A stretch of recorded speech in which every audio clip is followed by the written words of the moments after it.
அம்மா அது கருப்பதானே இருக்கு. அதே மாதிரி கேடு ஒன்னே மாதிரி வெள்ளையா இருக்கக்கூடியதுல தீமை. சீனி, வெள்ளை சீனி. உலகத்திலேயே மனிதன் சாப்பிடக்கூடாதது எதுவென்று சொன்னால் வெள்ளை சீனி, கேடு. உலகத்துல என்ன ஒண்ணு மனிதன் சாப்பிடக்கூடாது மைதா மாவு, வெள்ளை, அது கேடு. புரோட்டா ரொம்ப நல்லா இருக்கும். புரோட்டா அதைத்தானே பின்ன உடனே சொல்ல வரேன். மைதாவில் செய்யப்படக்கூடிய புரோட்டா தான் உலகத்திலே கேடு கட்ட உணவு. சொல்லு. அது மட்டுமா?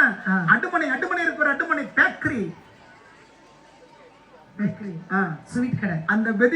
அந்த வெதுப்பகத்துல இருக்கக்கூடிய எல்லா உணவுமே பார்க்கறதுக்கு வெள்ளை வெள்ளையா இருக்கும். அது எதை வாங்கி சாப்பிட்டாலும் குடல்ல இருக்க பாக்டீரியா எல்லாம் செத்து போகும்.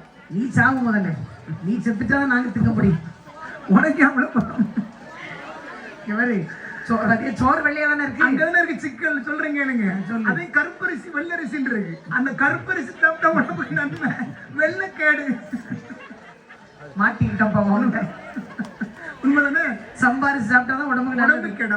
வரையில சாப்பிட்டோம்னா சுகர் ஏறிடுமா? சாப்பிடக்கூடாது. இப்ப அண்ணெல்லாம் சின்ன பையனா இருக்கும்போது நெல்லு குத்துறதுக்கு அரவை ஆலைக்கு போகும்.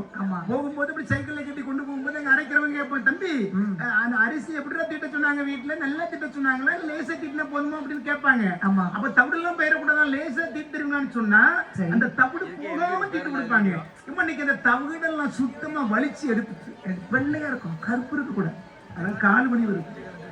உண்மைதான்ப்பா. உண்மையில பாரு, அரிசியை விளைவிக்கிற கேரளா உள்ள மக்கள் அங்க நெஞ்ச பயிர்கள் அதிகம் கிடையாது, ஒரு சில இடங்கள்ல இருக்கு.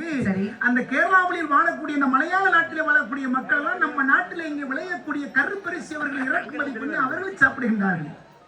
ஆனா நீங்க வெள்ளரிசி சாப்பிட்டு இல்ல. நாங்க நவாப்பரிசி, கால் கை ஆப்பிள் பண்ணி சரி இந்த தாம அவன் தட்டாம தொண்டை போடுங்களா. இது சம்பாரிச்சு தட்டுதுப்பா. ஒரு கால் கையும் நிச்சயம் ஒழுங்கு வச்சு கால் கையும் தட்டதான் உட்கார்ந்து எந்திக்க முடியல. அதே எதுக்கு அங்க போய் உட்கார்ந்துருக்கோம்? சரி, அது காரணத்தோட அது கொஞ்சம் உயரமா இருக்கு. சிக்கல் எங்க இருக்கு. இப்ப கேரளாவுக்கு போனீங்கன்னா நம்மளை பார்த்த உடனே தமிழனை பார்த்த உடனே நினைச்சு தெரியுமா, இன்னும் உனக்கு கால் கை விளங்காம போட்டு வெள்ளச்சோறு தான் போடுவான். உண்மைதான், போடுவானு போட மாட்டான். ஆமா. அப்ப அதே மாதிரி கருப்பா இருக்கக்கூடிய எல்லாம் அதனால குறை சொல்றேன்னு நினைக்க கூடாது. அது சரி. அத பாருங்க. சரி, அதுல உடனே ஆக நேர எங்க வராங்க? எங்க போடுறாங்க? குறிஞ்சியில கடவர் முருகப்பெருமானை சந்திக்க சரி அவருடைய ஆலயத்திற்கு வந்தார்கள். அம்மா வந்து வரல் இந்த நம்பிராஜன் சரி அங்க இருக்கக்கூடிய அம்மா பூசாரி வழிபாடு செய்யும் போது நம்ம திருக்கோயில்ல சாமி ஆடுறது மாதிரி அங்கேயும் இந்த வெறியாட்டம் ஆடுறது இருக்குன்னு சொல்லி ஒரு சில பேர் இருப்பாங்க. அப்ப இந்த வடிவேலும் குறிஞ்சியில கடவுள் என்ன செய்வார், அவங்க மேல இறங்கி இந்த மக்களுக்கு குடி சொல்லுவார். அப்ப நம்பிராஜன் சொல்கின்றார், ஐயா என்ன என் பிள்ளை இப்ப 2 நாளா சரி மாற்றமா இருக்கு, நீங்க மயங்கி விழுந்துட்டா. சரி, என்னன்னு தெரியல. அம்மா ஏதோ காத்து கருப்பு அண்டி இருக்குன்னு நினைக்கிறேன். சரி, நீங்க தான் விரட்டி விடணும். சரி அப்படி சொன்ன போது அம்மா முருகப்பெருமா அப்படி பாருங்க ஒரு மீது இறங்கி என்ன சொன்னார், அப்பா என்ன கவலைப்படாதே, சரி நான் தான் உன் மகளை வந்து பாட்டு சென்றேன். அம்மா எந்த ஒரு பிரச்சனையும் இல்ல. சரி மகளுக்கு எதுவும் இல்லை. அம்மா எதுவாக இருந்தாலும் நான் பொறுப்பு என்று சொல்லி பாருங்க. அந்த வேலவன் பாருங்க அந்த மரலாடி மீது இறங்கி குறி சொன்னார். அப்ப நம்பிராஜனுக்கு மகிழ்ச்சி. ஆமா, நாம் வணங்கக்கூடிய நம்முடைய குல கடவுளை நமக்கு நினைச்சு நம்முடைய மகளிடத்தில் வந்திருக்கின்றார் என்று சொல்லி பாருங்க. சரி, மகிழ்ச்சியோடு மகளை அழைத்து சென்று அவருடைய குடியில அமர வைத்தார். இப்படி இருக்கக்கூடிய சமயத்தில் சரி அங்கே வரல முருகப்பெருமான் சரியான் அப்படி வள்ளியம்மை சந்தித்தாரே. அம்மா அந்த பரன் திணை தோட்டம் சரி அதன் பக்கமாக வருகின்றார். சரி, இப்ப வள்ளியை பார்க்கலாம் என்று சொல்லி பாருங்க. அந்த இடத்தை மறக்க முடியுமா? சரி, வள்ளியை பார்க்க வேண்டும் என்று சொல்லி வருகின்றார். சரி, அந்த பரனை எட்டி பார்க்கிறாரு, வள்ளியை காணல. அம்மா அங்க எல்லாம் பாருங்க பரன் மட்டும்தான் இருக்கு. திணைகள் எல்லாம் அறுவடை செய்து கொண்டு போய் விட்டார்கள். பார்ப்பதற்கு திறந்த வழியாக பெரும் வழியாக காட்சி கொடுக்கின்றது. அந்த இடத்தை பார்த்தபோது முருகப்பெருமான் சரி ஆகா வள்ளி நம்மிடத்தில் எவ்வளவு அழகாக பேசினார். இன்று அவளை பார்க்க முடியவில்லை. சரி, பார்க்க வேண்டுமே அம்மா என்று சொல்லி பாருங்கள். சரியா அங்க இருக்கக்கூடிய ஒவ்வொரு மரத்தை எட்டி எட்டி பார்க்கிறார். சரி, மரங்களே அம்மா என்னுடைய வள்ளியை கண்டீர்கள்? ஆலமரங்களே சோலைகளே என்னுடைய அழகு வள்ளியை கண்டீர்களா? அவள் எங்கு போய்விட்டார்? பறவைகளே, கிளிகளை, மாட புறாக்களை, என்னுடைய மங்கை வள்ளியை கண்டீர்களா என்று சொல்லி பாருங்க. சரி, அங்க இருக்கக்கூடிய மரங்களை பார்த்து அப்படின்னு சொல்கின்றார். சரியா, மரங்களே சோலைகளே மங்கை தன்னை கண்டீர்கள், கிளிகளே பிள்ளைகள் கிளிமொழியை கண்டீர்கள்,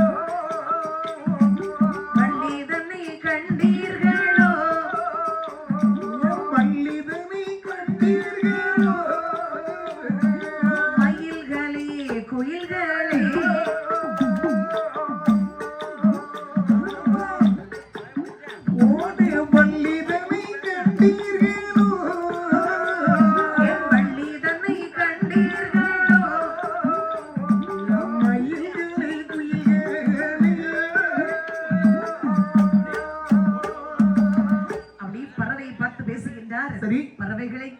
கோயில் இனங்களை சரி மயில்களை என் மங்கையான வள்ளியை கண்டீர்களா சரி மாநிலங்களை அம்மா என் மங்கையான வள்ளியை கண்டீர்களா சரி இதே இடத்தில் தானே சிரித்து பேசிக்கொண்டு இருந்தாள் என் வள்ளியை காணவில்லை சரி பறவைகளே அம்மா இது சொல்லி பாருங்க சரி சத்தமிட்டு கூப்பிடுகின்றார் அப்ப பாருங்கள் சரி அறுவடை செய்ததை பார்த்தார் சரி ஆகா வள்ளி வீட்டுக்கு சென்று விட்டார் அம்மா அவளை சென்று பார்க்க வேண்டும் பார்த்தது மட்டும் இல்லாமல் சரி இன்னமும் பார்த்தா கல்யாணம் முடிக்கணும் இனிமேலும் பேசிலாம் பிரயோஜனம் இல்லை சரி இவன் எப்படியாவது இனி ஒரு திட்டத்தோடு தான் செல்ல வேண்டும் ஆமா கல்யாணம் கட்டி தான் கூட்டிட்டு வரணும் சரி இது சொல்லி பாருங்க முருகப்பெருமான் புறப்பட்டு வருகின்றார் சரி நேரி வருகின்றார் சரிதான் வள்ளியம்மை அமர்ந்திருக்கக்கூடிய அம்மா குடிலும் பக்கமாக வந்தார் சரி வந்து எப்போது வள்ளியை பார்க்கலாம் என்று சொல்லி எதிர்பார்த்து சரி அங்க வள்ளியம்மையும் பாருங்க அம்மா முருகப்பெருமானை எப்போது காணலாம் அம்மா வேலவரை எப்போது காணலாம் இந்த அம்மாவும் பாருங்கள் அரண்மனைக்குள்ள ஏக்கத்தோடு அமர்ந்திருக்கின்றார்கள் அப்படியே ஒரு ஏக்கத்தோடு அமர்ந்திருக்கின்றார்கள் சரி முருகனை எப்போது காணலாம் என்று சொல்லி சரி ஏக்கத்தோடு அமர்ந்திருக்க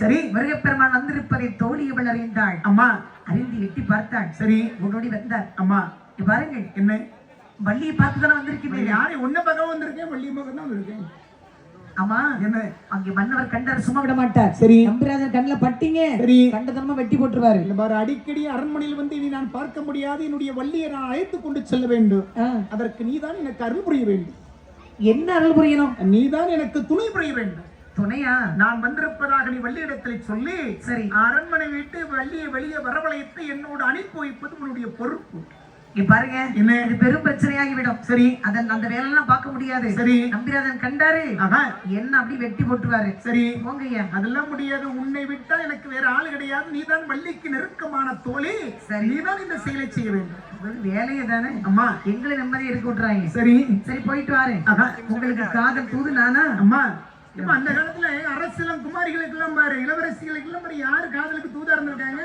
சேடி பெண்கள் தானே இருந்திருக்காங்க சேடி பெண்கள் மட்டும்தான் அவர்கள் இருக்கக்கூடிய இடத்திற்கு போக முடியும் வர முடியும் மற்றவர்களுக்கு அங்க அனுமதி கிடையாது அப்ப அவர்கள் மூலமா தானே ஒரு சில செயல்களை நாம் செய்ய முடியும் அது சரி சரி இப்படியாகவே அம்மா அழகுடனே பாருங்கள் முருகப்பெருமான் சொன்ன போது சரி புறப்பட்டு வருகின்றார் சரி இது தோழியவள் ஆமாம்மா அந்த வள்ளியம்மை இடத்துல சொன்னார்கள் சரி வேலவர் வந்த செய்தியை சொன்ன போது சரி அம்மாவுக்கு மகிழ்ச்சி